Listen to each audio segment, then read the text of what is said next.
Brexit and the supply chain. The first thing is, don't panic, nothing has changed yet. But remember, perfect planning prevents poor performance, so it's time to start planning. When we think about the supply chain, we need to consider there are 4 key areas we're having to look at. We're having to look at the processes, the network and the infrastructure, the information and financial flows, and also the organisation and the people.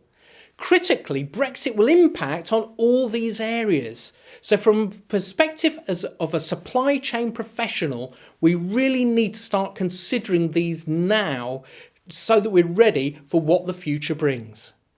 So first of all, get some transparency. Map your supply chain. Do you know where your customers are actually located? Do you know where your suppliers are located? Have you asked the question, what regulatory frameworks do they operate under?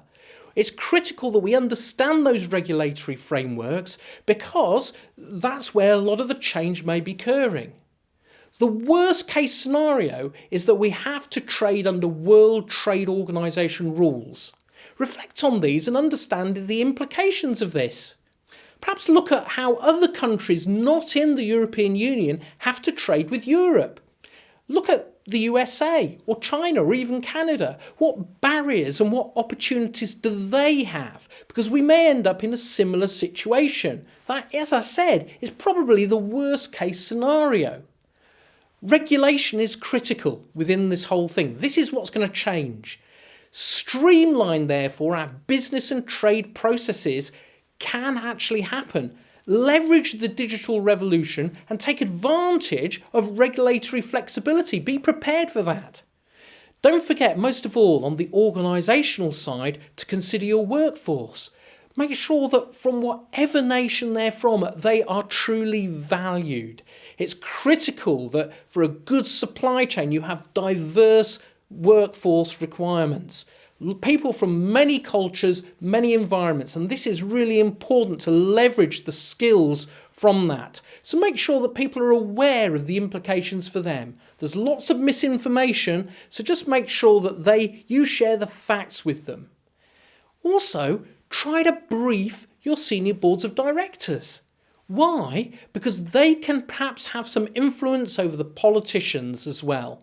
So as a supply chain professional, get the data together, really understand what the opportunities are, and actually share those with higher levels within your business. Hopefully then they can brief politicians, and then once we're actually outside of the European Union, the government will have more freedom over tax and spending choices. So therefore we ultimately could influence these. But really important, take time out. Have a supply chain retreat with your key team members. Perhaps come to Cranfield on one of our courses to really reflect on the opportunities and risks that Brexit may actually bring about. Critically, as Francis Bacon said, if a man presumes certainty, he shall end with doubts. But if he will be content with doubts, he will end with certainties. So do the scenario planning now. Look at the worst case, look at the best case. Because as we move forward, at this time of uncertainty, things are going to become more certain. So be prepared to really take advantage of the opportunity this new world presents.